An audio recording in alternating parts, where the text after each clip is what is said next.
Good Wednesday evening, everyone. It is the Chesapeake Fab Four. We have with us guests in the house, Governor Allen and First Lady Susan Allen, and our favorite governor, Governor Ehrlich, and First Lady Kendel Ehrlich.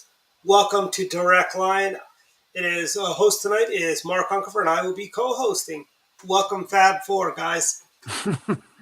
Great to be with you. We have the governors for this. And with our favorite governors of Maryland too, and First Lady. And likewise. So we have the governors and their better halves. So it's a much better show as a result of that. So we're now just 20 days away from Election Day. I think topic A on everybody's mind is, what do you have as predictions as to what's going to happen on Election Day? We'll flip a coin as to who goes first. Let Bob and Kendel go first. Sure. They're the home team. Well, we just talked about this on our podcast, The Bottom Line with Bob and Kendel Ehrlich. There's a commercial there. I'll just say this, that we've become familiar with the tides. Whenever there's a bad Democratic year, the tide seems to be early on, everybody sees a red wave, and then somehow, late summer, early fall, the media does its thing, and the media tries to adopt the narrative, oh, it's not going to be that bad. It's light red. The winds aren't that hard. It's not a hurricane. It's a light breeze, all the metaphors you can think of. And that's precisely what's occurred this time. We made the point on our podcast this past week that especially when President Trump is in the news, the Democrats tend to get their base all riled up. And that certainly occurred with the Mar-a-Lago raid and all that in late summer, early fall. But the bottom line is this is a kitchen table cycle. We all know it. Families are hurting. Working class families are hurting. Poor folks are hurting. Middle class is hurting. We know all the issues. So our bottom line is 15 to 25 seats in the House. But I think as former governors, Gov, I really want to hear your views on New York, especially with Lee Zeldin. And I guess my one observation before I turn it over to Kendel is in Georgia, I guess the narrative had been, well, Kemp's in trouble, Walker's going to save him, and it appears that it's just the opposite, that the strength is Kemp, who's going to win, I think, fairly easily over Stacey Abrams. And I think he's going to drag Walker across the finish line, which is good news for both of them. Governor and Susan, the good news is I'll be brief. I think it's going to be a total shellacking. We are going to have the biggest night we've had maybe in our lifetime. We're going to win the House. We are going to win the Senate. We're going to win Pennsylvania, Arizona, and we are going to win the governorship in New York. You heard it here first. I'm telling you, it's going to be a shellacking. Big prediction there, Kendel. That's great. That's I like her. optimism. I think that's great. And, you were right to mention that things go in waves. And, yes, then the media plays in. And I think the Democrats were really counting on abortion being the number one issue. No doubt about it. Down here in this congressional district in the Virginia Beach area, the opposition ran 9 abortion acts. And I think there's a saturation point on that issue. And so now they're pushing for something else. Meanwhile, people remember at the gas pump, at the grocery store, buying kids' school clothes, whatever it is, they remember it's the economy. And so I think, Kendel, you're right. We're going to see a lot of big wins. I hope it's across the country, and I hope that we really do usher in a new era. People are frustrated. They watch Biden with these announcements and pronouncements of either paying back student loans or giving away more of our fuel and energy capacity. But I do think it's going to weigh in our favor on election night as well. Yeah, I've been on the road last week with our Attorney General, Jason Miyares, generally in the western part of Virginia, Southwest Virginia. And Susan's right on the abortion issue. I think the abortion issue, the Dobbs decision overturning Roe versus Wade, has mostly helped the Democrats by their enthusiasm. It's gotten them an issue that gets them fired up. But all the scare tactics, I think people have seen, well, all right, abortion has not been made illegal in most states. And I think that it'll be a big issue in next year's legislative races because this is an issue that will be determined rightfully by the people in the states and their elected representatives in the states. But the poll I always look at, the most important of all, is that doesn't have anything to do with personality. It's the direction of the country poll.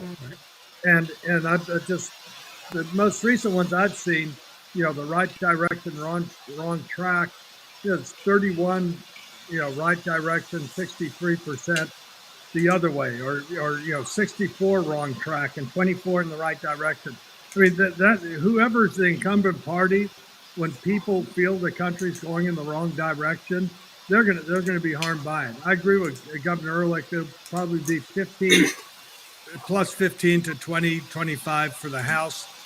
The Senate, the seats that I think we have the best shots at turning are Nevada, number 1, and Georgia, number 2. And I completely agree with Governor Bob that the Governor Kemp of Georgia is going to help. Now, I think Georgia could go into overtime again. So, because in Georgia, you have to get over 50% of the vote. They don't have ranked choice voting either.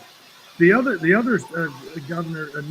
governor's race that's helping a Senate candidate is Mike DeWine is doing really great in Ohio, and I think that will help Vance out.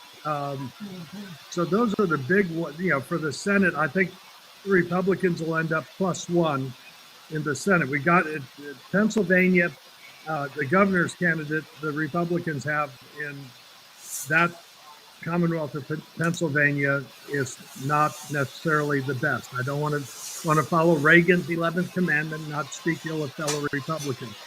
Let's just say I don't think we're going to win the governor. It doesn't look to me that we'll win the governor's race in Pennsylvania. So Oz is going to have to win that Senate race in a comparison to Fetterman, who, if anybody pays attention to his policies, are just horrendous. Whether you care about safety, whether you care about the cost of living or anything else.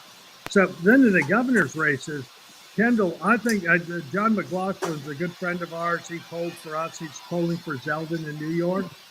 I'm not going to say we're going to win New York, but I think it's a good shot at an upset. Same in Oregon. Oregon, I mean, they've been so idiotically governed during this pandemic, including and plus the city of Portland. We have a heck of a shot to win Oregon. The other races, upset specials, so to speak, are Wisconsin. Tim Michels, who ran for the Senate when I was chair of the Republican Senate Committee, is really in a dead heat there. Wisconsin was poorly governed in the pandemic. And I think this Tudor Dixon has a good shot in Michigan, where Whitmer was just awful in their governance. Arizona's, that's to hold that seat.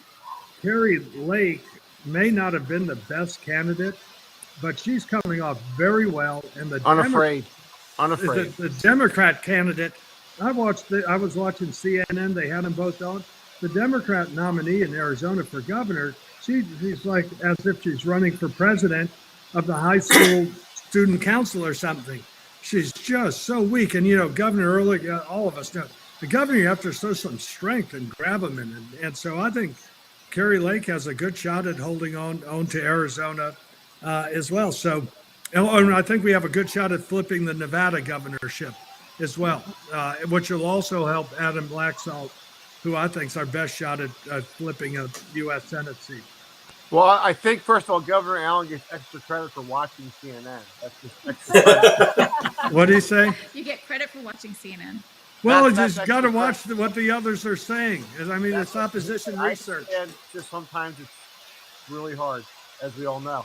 I would just say this. I was in suburban Philadelphia last week. I was in Philadelphia doing an event for a suburban Philadelphia candidate. And what's driving that race, particularly Oz, what's driving his late speed is obviously the national scene, but it's crime in Philadelphia. It's crime in the major cities. It's helping Lee Zeldin. It's helping Republicans everywhere, especially governors, especially in states with cities governed by Soros prosecutors. So and I mean, we can talk about kitchen table issues, but one kitchen table issue for women, Susan, clearly in Kendel is crime. I also want to say, look, we do have a candidate here in Maryland who's a big underdog, Cox, the governor. He's run a very aggressive campaign to this point. We don't want to write him off. Gov Allen, it reminds me a little bit of the Bentley Celebrate time when everybody was yelling Celebrate off and all that. So, there are pockets of non-progressivism in Maryland, large pockets. And we're hoping that they will also show up in Western Maryland with a new congressional seat out there with Neil Parrott, a very strong Republican candidate in a very competitive district that got ready to toss up today. Great. I'm going to comment. I think, Susan, you might agree with this, and that is that I think this is the year of the mom. Our families do not feel safe. We do not feel safe with our kids in our schools. The pandemic left lots of questions about our education system. Right. I think that the grocery store and the gas station are right in play, and moms that often run their household budgets are really feeling very insecure. And I think moms may really drive this election cycle, and it could be very interesting, and maybe there will be a big turnaround. You're right, Kendel. In the last several years, they've looked at the demographics of moms and the changing demographic within the mom group. There are so many single moms now. And you better believe security is a huge issue for them. They're all alone raising a child. And at the end of Trump's last campaign, I actually was on a national group, Safe Neighborhoods, Moms for Safe Neighborhoods, and did all their national media on radio trying to garner support for our side just on that issue, just on safety. And yes, we saw education really fire up moms in Virginia last year. Certainly that's what pushed Glenn Youngkin over to the victory side. But safety, is a concern for moms who have elderly parents, young kids.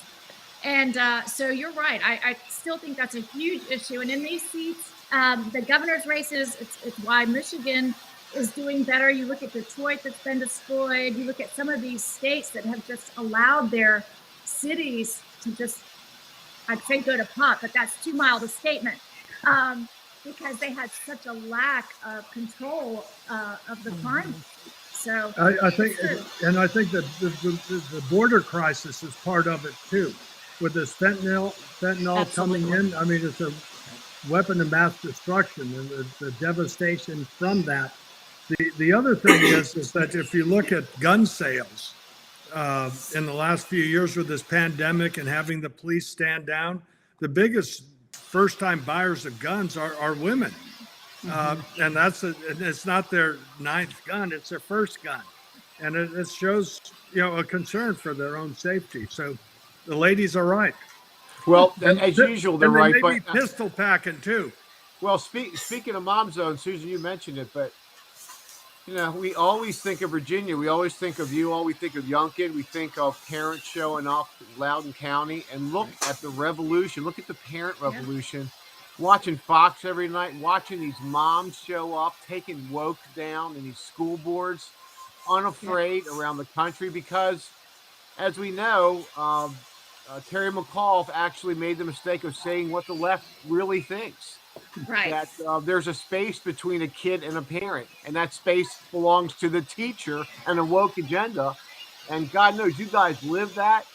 Gov Allen, you told us it was happening while it was happening. Yeah. And look around the country now, and moms are leading that revolution. It's cool. Yeah, and the other thing, depending on how the state was governed, some states like Texas and Georgia and Tennessee and Oklahoma, South Dakota, Florida, they stayed open. But states like Virginia and other states that shut down, the kids have lost at least a year of learning, of education. And then there's genuine concern. How are they going to catch up, especially the elementary, middle school age kids? So, the education's, in my view, conservatives are right. We want high academic standards. We want accountability. We want safety in our schools. And we'd like to see if parents could have more choice, more competition. What's interesting to us, we've talked about this on our podcast, is the left, of course, doesn't get this new left, this progressive left. So woke didn't go over, and now they've just doubled down to sex. The woke stuff didn't go over. The revisionist history didn't go over so well, but they said, all right, well, we'll try to sexualize second graders. How's that going? How's that working out for them? Not too crazy. Well, we live in a crazy time, but school board elections now are more important than ever. Yeah, people are really paying attention to the school board and not just going for whatever names on the list. That's for sure. I think, this is where Ann Coulter is proven to be right when she wrote her book, Liberalism is a Mental Disease. I think we've got exhibit A, B, C, and D here right now with Democrats' policies.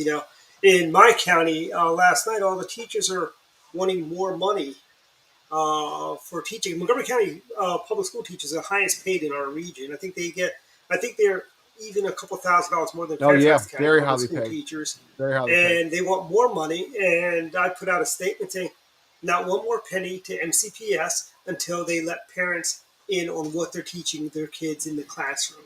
Well, that's what's so fascinating about doubling down on the sex component. As Gov Allen just said, during a deficit time when they've lost a year or two, when the national tests are awful and the state tests are showing the kids falling way behind, what do? They want to double down on sex and inappropriate curricula in elementary school. Who thinks of this stuff?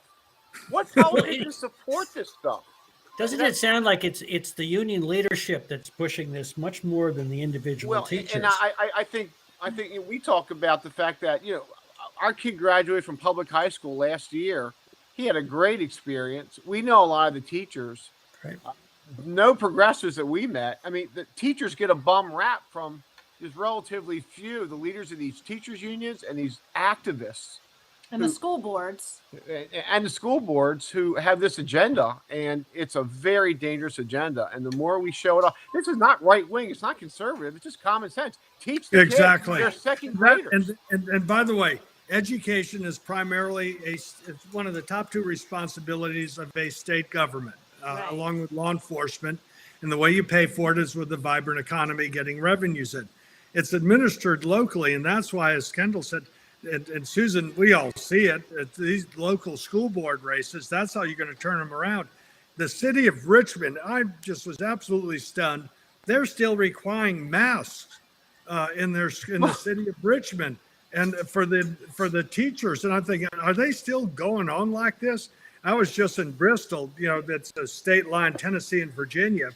And the Virginia side is still recovering from all the shutdowns by Governor Northam before Governor Youngkin's come in and started liberating Virginia. And the Tennessee side's been booming all along. Tennessee's got way more jobs now than they had before the pandemic, and Virginia's slowly catching up, but at least it's catching up with the new policies of Governor Youngkin. And you had the University of Virginia putting vaccine mandates on students, college students. They were never vulnerable from this. And so what they did was to move the vaccine mandate up to January 14th, the day before Governor Youngkin was sworn in, January 15th, to do it. And they're just, their arrogance, their nannyism, and restrictions are just awful. But apparently, some people in some of these jurisdictions put up with this kind of paranoid hypochondriac restrictions and for education. It's terrible.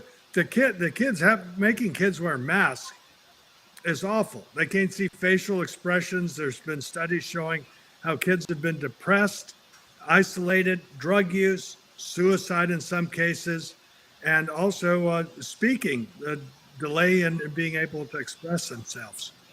Let me just, because the fentanyl has been brought up here, and Kendel is the expert here, deputy drug czar under President Trump. But I want to hear Kendel, everyone, all our listeners, to hear Kendel just for a couple seconds talk about what President Trump did, and then when President Trump left, what happened.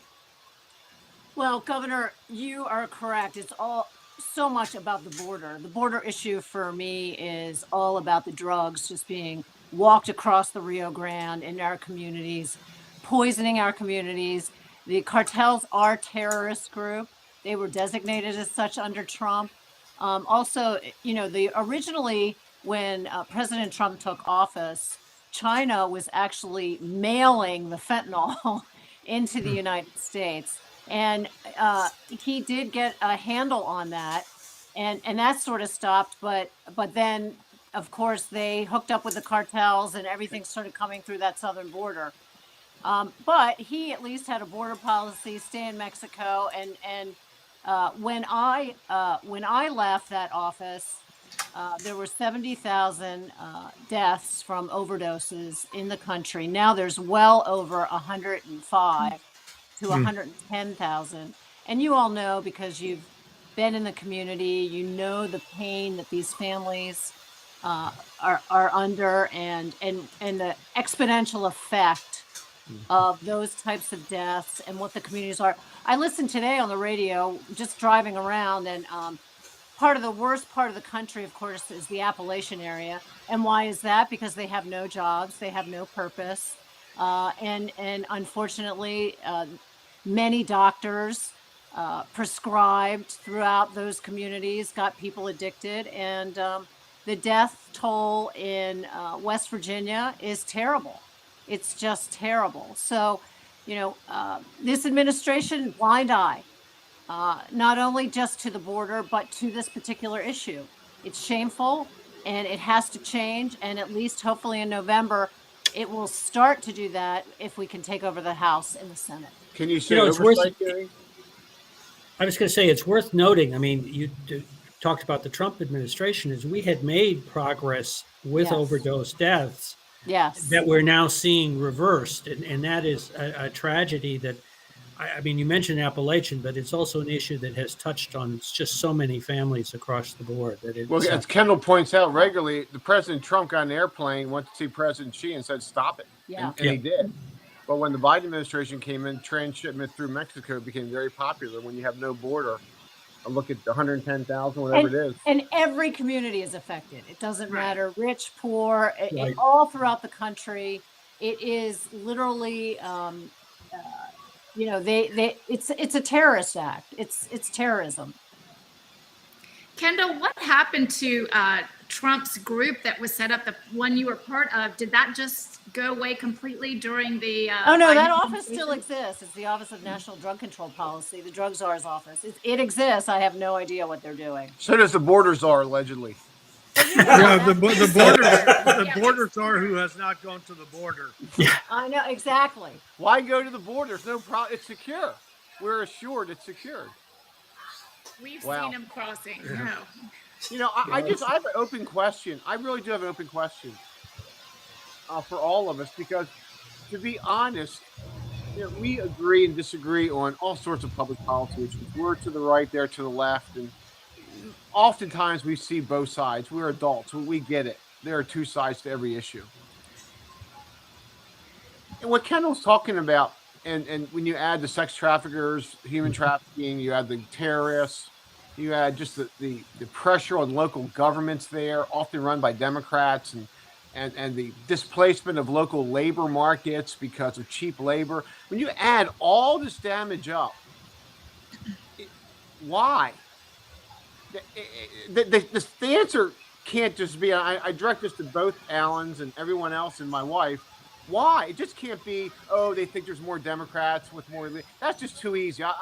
There has to be some reason. The negligence, the nonchalance with regard to this real tangible damage that's now going to really hurt them in an election. Why? I think I think the plan, Governor, is the left has wanted to overrun our system where all we have to that there's no other choice than going towards full blown socialism, communism to support this. They want to overrun our system. They want to overrun the hospitals. They'll overrun the schools. They want to basically saturate the job market. So it suppresses wages. Yeah. You know, and that's the whole. That's their end game here's here. the deal. We both know, all of us know, most Democrats don't agree with that. right. Yeah. You know, Well, I maybe think for- the Democrats, my view is, first of all, they don't back law enforcement. They think, oh, these poor people, they're coming to this country, and so they think they're being very charitable by letting them in. But if you reward illegal behavior, you're going to get more illegal behavior. And then they talk about, oh, we need comprehensive immigration reform, which may be a good idea, but until you secure the border and control the border, no one's going to want to have any sort of reforms. I think we ought to allow in people to work in our country if they've been vetted. They're important for the seafood industry in both our states, Yep. the Chesapeake Bay area. They're important for seasonal work in agriculture, tourism, hospitality, and so forth. That's all fine. But what they want amnesty, of course, and make citizens out of those who have come in illegally. And if you listen to people say in this area here, there's a lot of Filipino Americans. They resent those who are coming in and trying to cut in line when they've done it the legal way of it. So there's no easy answer, but there's going to be no confidence in any sort of reform until the border is secure. Yeah, and beware voters whenever a politician talks about comprehensive. Yeah. Make sure he or she fills in the blanks. It's a code word for amnesty. Immigration reform, or tax or tort reform, whatever it is. And I was going to observe. I mean, both of you governors have had roles leading states. Is it a fair analysis to say it sounds like states have a much more decisive role as they're red states and blue states? States have diverged much more in the policy. We certainly saw that during COVID, but it's also true in other areas. We've always talked about the states as being sort of the laboratories of democracy. It seems that states have that role a lot more now than they did even, say, when you guys were both first elected. Is that a fair analysis? Well, if we had our druthers, they would. But obviously, this progressive mindset is to federalize everything. They want to federalize right to work, Gov. They want to federalize gun registries. They want to federalize everything. So they want to federalize the right to vote, HR 1. So, so that's the way the system's supposed to work. But if the progressives have their way, it's not the way. Their idea of new federalism is not necessarily 1960s, 1970s era federalism. That's for sure. Yeah, I agree with Governor Ehrlich on that. And let me just say one thing. I refuse to use the term progressives for them because the results of their policies are regressive. Having to pay $20 more every time you fill up with gasoline, higher grocery prices, higher electricity costs, hurt lower income, middle income, working families. It doesn't hurt the wealthy elites who fly in their private jet to some UN climate change conference in Paris or Cancun. It hurts working people. And it is. This Green New Deal is very regressive and very harmful to working families. And what they want to do is dictate everything from Washington. I think where you saw some differences, and this was thanks to some extent the way that President Trump handled the pandemic, which was appropriate to let the governors of the states do it. And some governors have a lot of power, and that power needs to be curtailed. There needs to be checks and balances from these emergency decrees. But it's really the only Democrat governors who did a pretty reasonable job was the Democrat governor in Colorado and the one in Louisiana. For the most part, Republican governors had their states wide open, well, not wide open, but open with minimal restrictions. Heck, Tennessee passed a law, which I think is just great, that prohibited any state agency or private company from imposing a vaccine mandate on their employers. It's like right to work plus. You can't force someone to pay union dues as a condition of work, nor should you be forced to get a vaccine. I'm not against vaccines, but I don't think the government should force you to do so as a condition of work. And so you see those states, as Governor Ehrlich said, that are governed by Republicans. If you look at the job growth, overwhelmingly, the top 15, I think, other than Colorado and North Carolina, but they have a Republican legislature in North Carolina to negate any harm from their governor. But the states that are doing the best are the ones who actually govern least, with lower taxes, reasonable regulations, right to work laws, and a skilled, capable workforce from which to draw. And those are the states that are doing well. The high tax states with a lot of crime, with unions running things, they're literally losing population in New York, New Jersey, Illinois, and even California. To make a state as beautiful as California uninhabited, or where people want to leave, that really shows pathetic, awful governance. I don't mind them leaving. It's when they keep their old voting habits. Like Yes. Right. Exactly. Right. I think Neil Borks had the right idea when he said when new people move to Florida, you should not be allowed to vote for 5 years until you get adjusted to our customs down here. Uh, Neil I don't Borks think had it that's right. constitutional.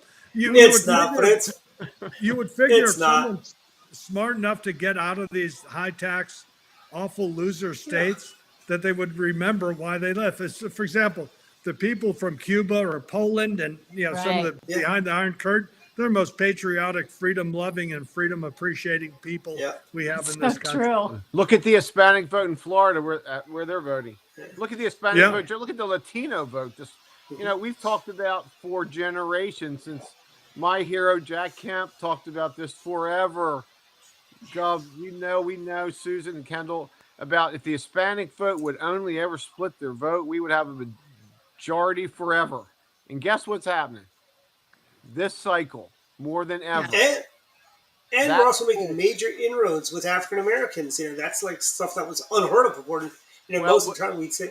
We'll see. That's we've heard that story before, and you're right. That's essential. President Trump got a significant piece of the African American vote in '60. He got a bump with Asian Americans, but the Hispanic vote in short term, that is the key to these races. We all know it, and illegal immigration is driving that.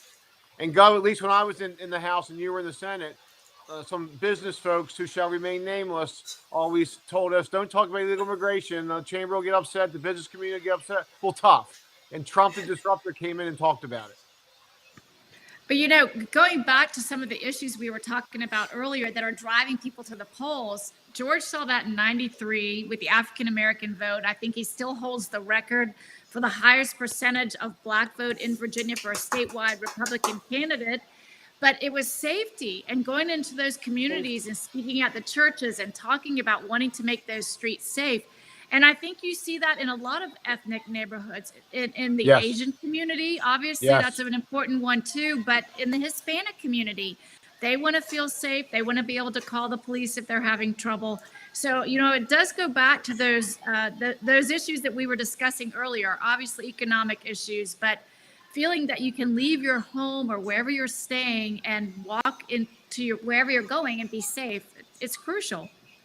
This is also a referendum a little bit on defund the police. Again, when Bob talks about who in their right mind ever thought that was going to be a good idea.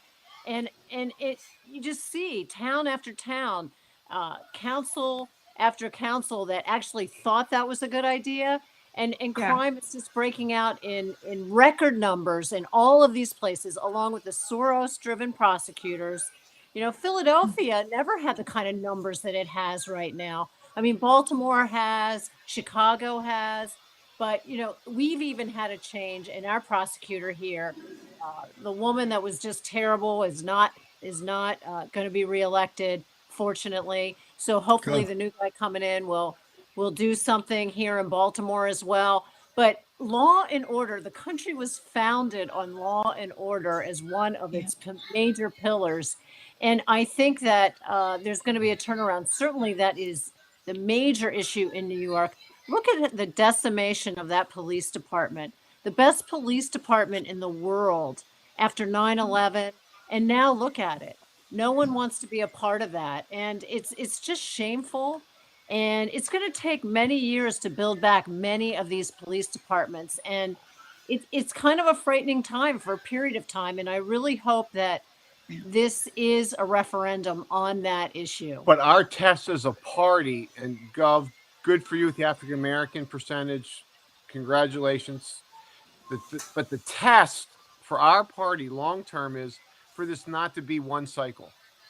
for the African American, Hispanic, Asian American, for that uptick to be a gradual tidal wave, an incremental a tidal wave that makes right of center governing the national model.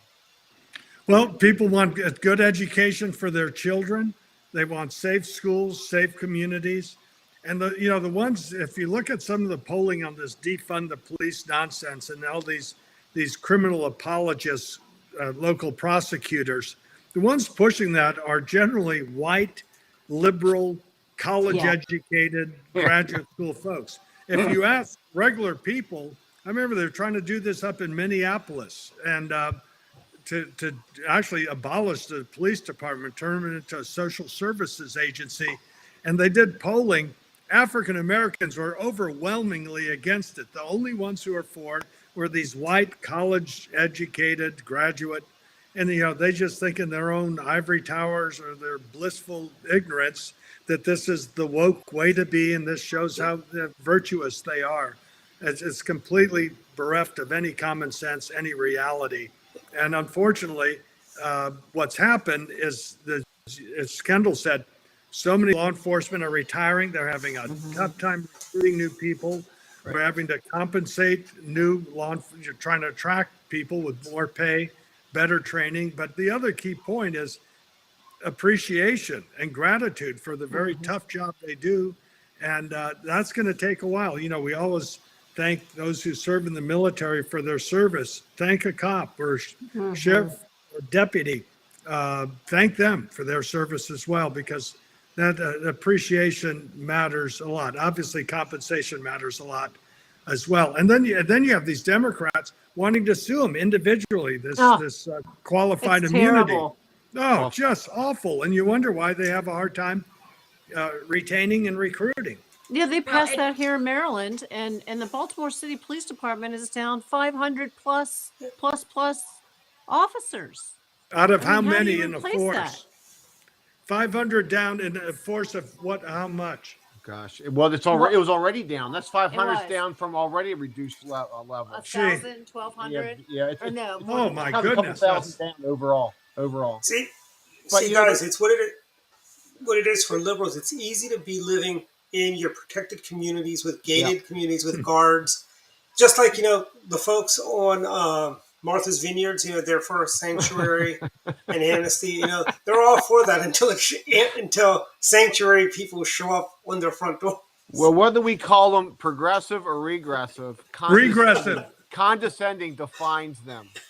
Exactly. Defines them. Well, that you Martha's put Vineyard stud was hilarious. you put your finger on it. Very much the agenda of this sort of graduate school, white, liberal, virtue signaling elite. And one of the challenges is that the media does seem to cater to that point of view and try to promote that agenda. Well, they are the media. They are. Well, they're interconnected, and so as a result, they see this kind of echoes chamber. What do we do to break through that, other than just win elections? Well, I'll tell you what I've done. God, we've talked about this. Kendel and I made this joint decision. I've stopped giving money to my woke schools. I give Princeton football, but I don't give Princeton. And my high school as well, Gilman. No more money. No more money to woke schools. But we do give our money to First Amendment groups on campus, and those groups that train freedom-loving children to go to campus and to stand up for what they believe. So we've actually increased our giving, but no more woke stuff. Enough. It's insulting. Once again, we're in agreement. I would not give here's my general view of all of this. It's just because you went to a college or just because you have some affinity or affiliation at one time in your life. Every business has to earn the support of their customers. Every organization, every candidate, every political party, every religious organization, every college needs to merit and earn your support. Not just sentimentalities about, oh gosh, I went there and so forth. So they need to be held accountable. I wouldn't give a penny to any of them, but we support the Young America's Foundation that is focused on educating young people, giving them, Reagan Schoolhouse, but because most colleges are not teaching kids about the free enterprise system. If they teach any history at UVA now, it is, in fact, they have a history requirement now, and every incoming student has to learn about the racist history of the University of Virginia. And that's not history. Well, part of history. It's part of history, but it'd be nice to know more than just that. No, there's no. I love your comment. I love your comment. Your history is great, but they have to earn your money. By the way, That's why I give the Princeton football. We're like 31-4 the last 35 games. So that return is very real. But the fact it is, I love that. I'm going to start using that. We're going to start using that. You have to earn that those annual giving dollars. Right. I love it. And we just want some representation on the campus. Right. I mean, they don't give any. And when you ask them, is there a conservative chair in the political science department? They look at you like you have 3 heads. So why would you need that? Yeah, you just want to say, hey, we just want it to be fair. We want some representation of the other side of the argument. Isn't that what learning in college is sort of all about? Yeah, but they're the most intolerant at some of these places. They are. I mean, I was at GW's homecoming weekend a couple weeks ago. Went to the bookstore. I go, hey, where are your colonial pins and t-shirts? The woke guy at the counter, we don't say colonials. We don't say. I go, what? You don't say colonials? Why is that? I like to mix stuff. I still enjoy doing well, that. Again, they love to corner us. All of us agree. It's just common sense. Teach everything. Teach about Jim Crow. Teach about slavery. Teach about the genius of the founders. Teach about the faults of the founder. Teach it all. That's what liberal arts education is supposed to be about. And to the extent this woke stuff's overtaken these schools enough, I do think that at some point this has to be a national discussion about what our colleges have become. I would wish that every student graduating from a college, it should be high school, but that'd be too difficult. But everyone graduating with a college degree would have to pass the same test as new immigrants to our country for citizenship. Oh, that's really, Really good. A good test. Yeah. I love that. You guys know Maryland used to have a Maryland State Functional Citizenship Test, which they got rid of after my senior year because they said it was too biased. Somehow sanctuary cities don't fit in with that. They said it was too biased to native-born Americans, whatever that means. I'm speechless. But again, I do think that, and look, we're all proud of our schools. Obviously, there's a great, but enough of this stuff. There has to be a national conversation. You just can't degrade the First Amendment on campus. These safe spaces and these speech codes and trigger warnings. I mean, these are all constructs made up on campus to narrow our freedoms, especially First Amendment freedoms. And enough people have to stand up and say enough. Yeah. Well, unfortunately, I think the universities are bad enough for the most part, but some of it is actually before they even get to college. Some of the students are predisposed.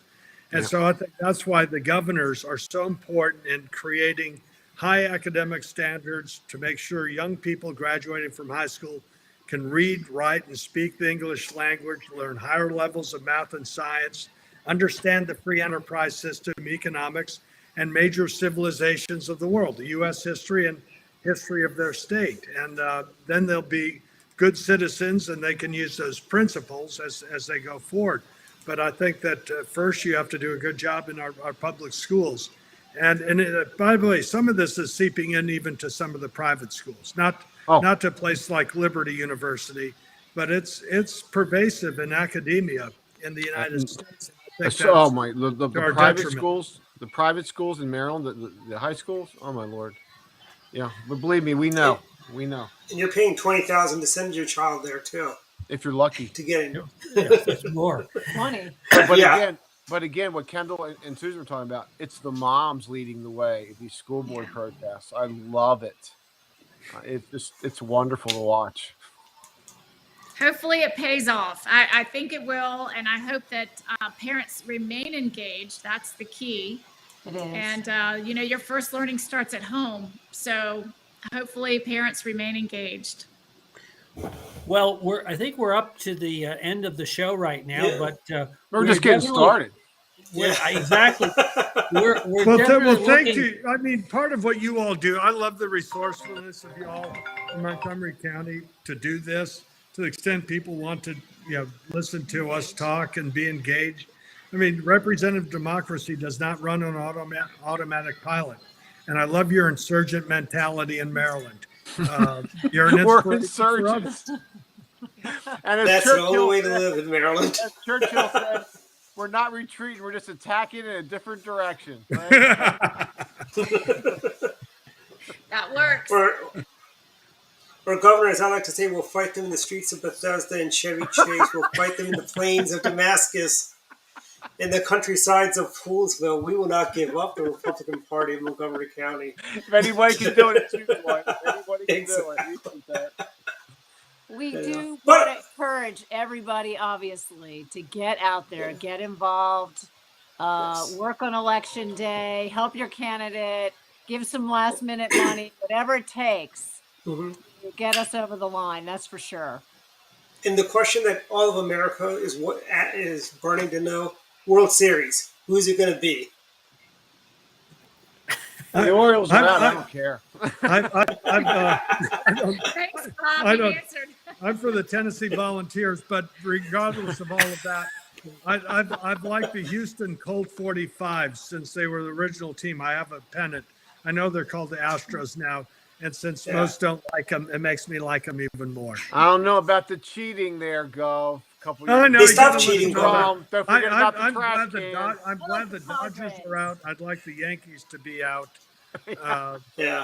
If it ended up being the Padres winning it, it wouldn't be the worst thing in the world. I would agree with that. And you know what? If Lee Zeldin wins, I'm okay if the Yankees win anyway. That's I think it's going to be the Phillies and Astros. It's the Phillies and Astros. Maybe. Well, I like Bryce Harper. I wouldn't mind. I wouldn't mind the Phillies winning. I like Bryce Harper. Yeah. And all right. Most importantly, let's win these races for America's future. We love the Allens. And vote Republican. Love the Ehrlichs. Great to be with you all. Thanks, guys. Thank you. Okay. Hold on. I'm going to end. Yep.